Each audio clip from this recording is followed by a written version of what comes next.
ஊர்லலாம் இப்படி தான் செம்ம டிராஃபிக்காக இருக்குது. தினமும் ஒரு நாளாவது டிராஃபிக் இல்லாமல் போகணும்னு நினைக்கிறேன்.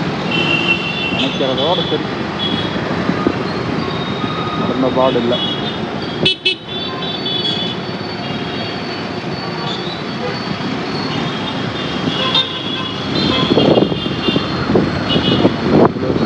இந்த ஒரு ஸ்ட்ரெச் மட்டும் ஒரு சின்னதாக ஒரு 100 மீட்டர்னு நினைக்கிறேன். நல்ல ரோடு போட்டிருக்கானுங்க, அவ்வளோதான். ரோடெல்லாம் ஆதி காலத்தில் போட்ட ரோடு. இன்றைக்கி தான் மனசு வந்து ரோடு போடணும். இங்கே இன்னொரு பிரச்சனை என்னென்னா, இங்கே ஸ்பீட் பிரேக்கர் போர்டு இல்லை. டக்குன்னு வந்தீங்கன்னா கீழே வந்துடுவீங்க. பொறுமையாக வாங்க.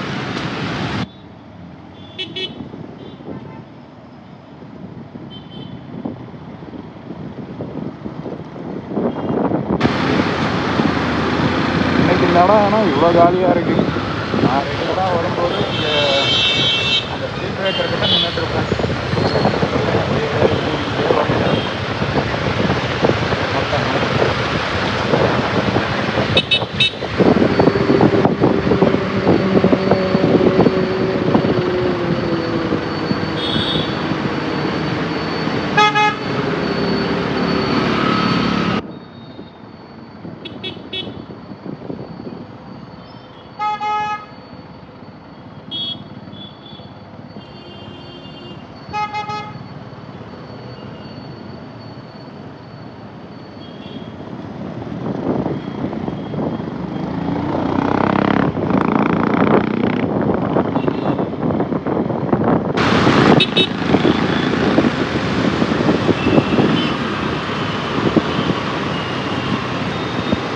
எனக்கு இந்த ஒரு கான்செப்ட் மட்டும் புரியல. இந்த சென்ட்ரல் மீடியன் மட்டும் ஏன் இங்கே வந்துட்டு மெட்ரோ பில்லர் கீழே தள்ளி இருக்குன்னு. ஒரு 100 மீட்டர்ஸ் இருக்கும் இங்கே இருந்த பின்னாடி வரைக்கும்.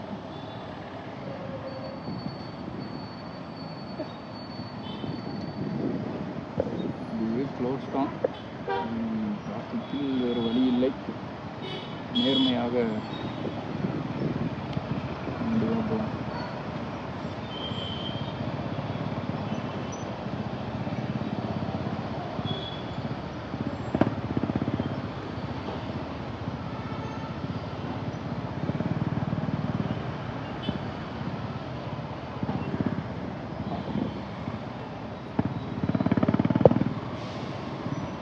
முன்னாடி போகிற வண்டியோட எக்ஸாஸ்ட்டு என் மூஞ்சியில் அடிக்குது.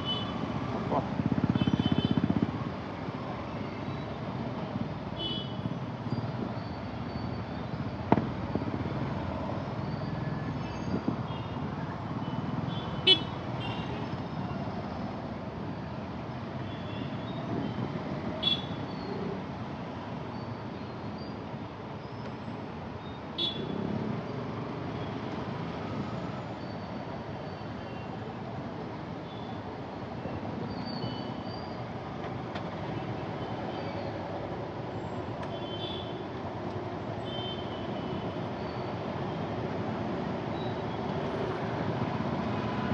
டிராஃபிக் ஜாஸ்தியாக இருக்கிற இடம் இதுதான். ஆனால் இதை சொல்ல போனால் கிட்டத்தட்ட ஒரு ஒன் வே மாதிரி தான்.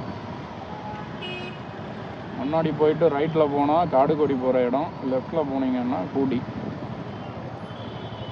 ஈஸியாக டிராஃபிக் மூவ் ஆக வேண்டிய இந்த இடத்துல இவ்வளோ டிராஃபிக்கு தினமும்.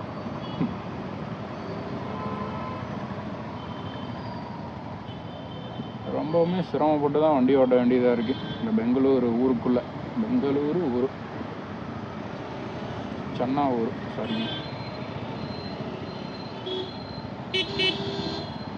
ரைட்ரா.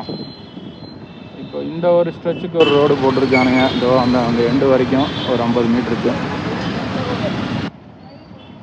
பின்னாடி ஏதோ சண்டை நடக்கும் போல்.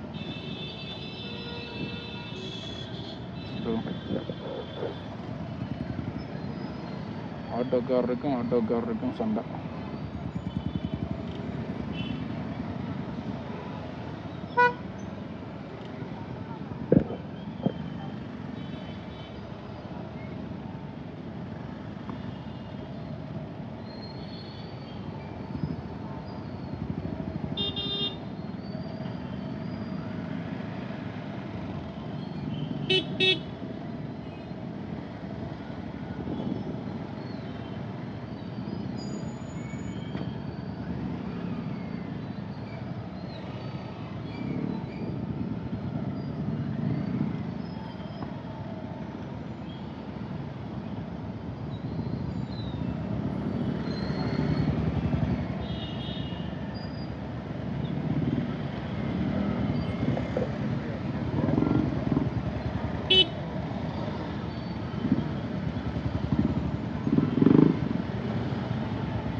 வினோதமாக பார்க்குறாங்க. யாரா வினோத ஜந்து இந்த பக்கம் ரெக்கார்டிங் போட்டு வர்றான், அதுவும் இந்த டிராஃபிக்லன்னு.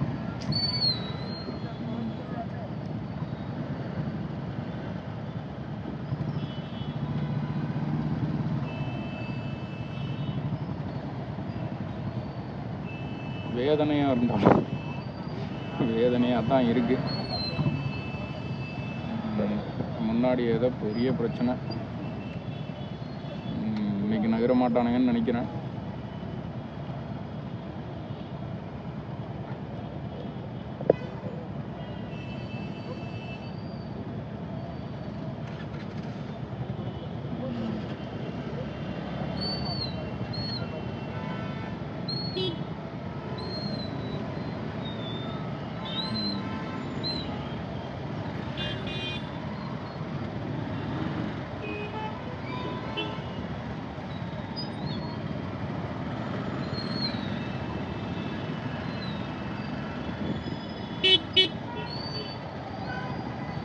இப்போதான் ஒரு வண்டியாக மூவ் ஆகுது.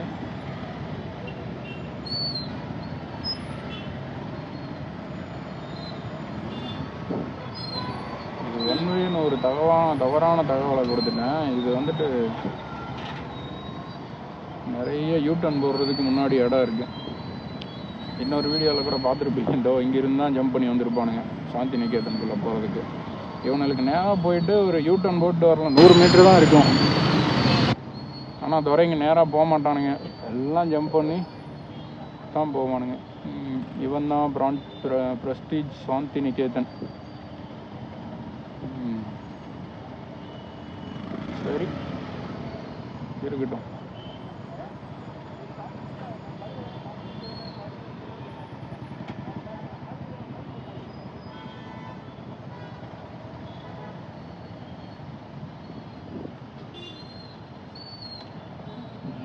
அந்த பக்கம் இருக்குண்ணா வழி.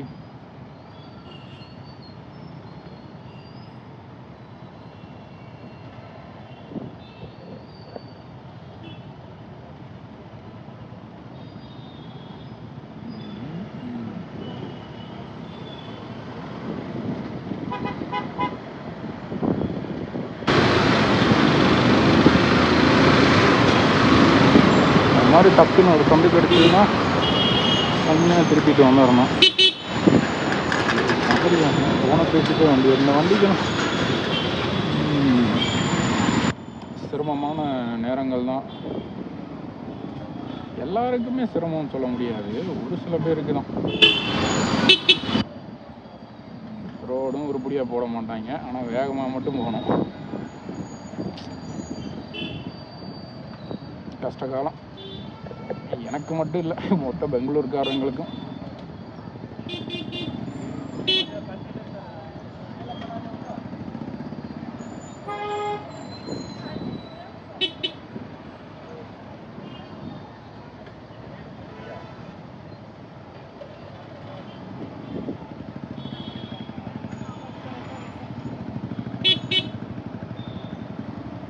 இங்கெல்லாம் வண்டி நிப்பாட்டுறதுக்கு அலவுடே இல்லை, நோ பார்க்கிங் போட்டிருக்காங்க. ஆனாலும் இங்கே தான் நிப்பாட்டியிருக்காங்க. அப்போ இவங்களுக்கு டிராஃபிக் வராமல் என்ன பண்ணணும்? இவங்களுக்கெல்லாம் ஃபைனே போட மாட்டாங்க போல். அதுவும் வண்டியை நிப்பாட்டிட்டு ஆளையே காணோம் உள்ள. இஷ்டம்தான், இஷ்டத்துக்கு விளாட வேண்டியது பெங்களூருக்குள்ள. எவன் கேட்பான் யார் ரோடுன்னு.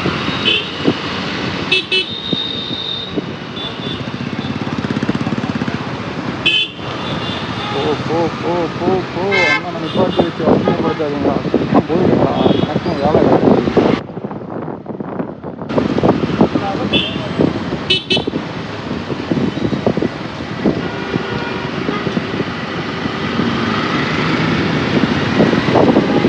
எப்படி எதுவுமே கண்டுக்காமல் இருக்காங்கன்னு எனக்கே புரியல. ஏதாவது டிரான்ஸ்பரன்சி இருக்கா? இல்லை நாங்கள் இந்த மாதிரி சர்வே எடுத்துகிட்டு இருக்கோம், இந்த ரோட்டுக்கு இருக்குது பார்த்துட்டு இருக்கோம், ட்ரைனேஜ் செக் பண்ணிட்டு இருக்கோம், எந்த ஒரு ப்ராக்ரஸுமே தெரிய மாட்டேங்குது.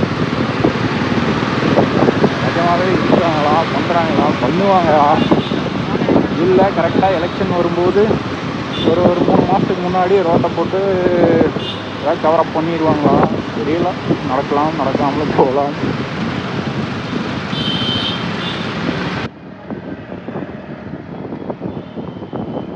ஆனால் அதனால் இவங்களோட ட்ராவல் பண்ணுங்கிறது வந்துட்டு இந்த பாதி ரோட்டில் யாருமே வரமாட்டாங்க. எல்லாம் உடச்சி வச்சுருக்காங்க ரோட்டை. உடச்சி போட்டு அது மேலே பேட்சப் பண்ணி போட்டதாலும் போடுவனே தவிரங்கிறானுங்க. ஒரு புது ரோடு போட மாட்டேங்கிறாங்க.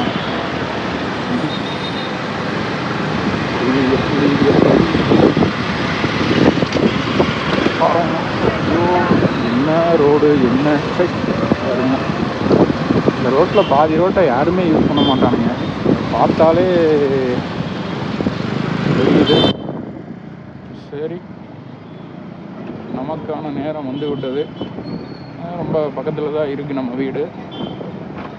அதனால் நான் உங்களை இன்னொரு நாள் இதே மாதிரி ஒரு கன்றாவி டிராஃபிக்கில் உங்களை சந்திக்கிறேன். அதுவரை உங்களிடமிருந்து விடைபெறுவது உங்கள் bring the action. Bye bye.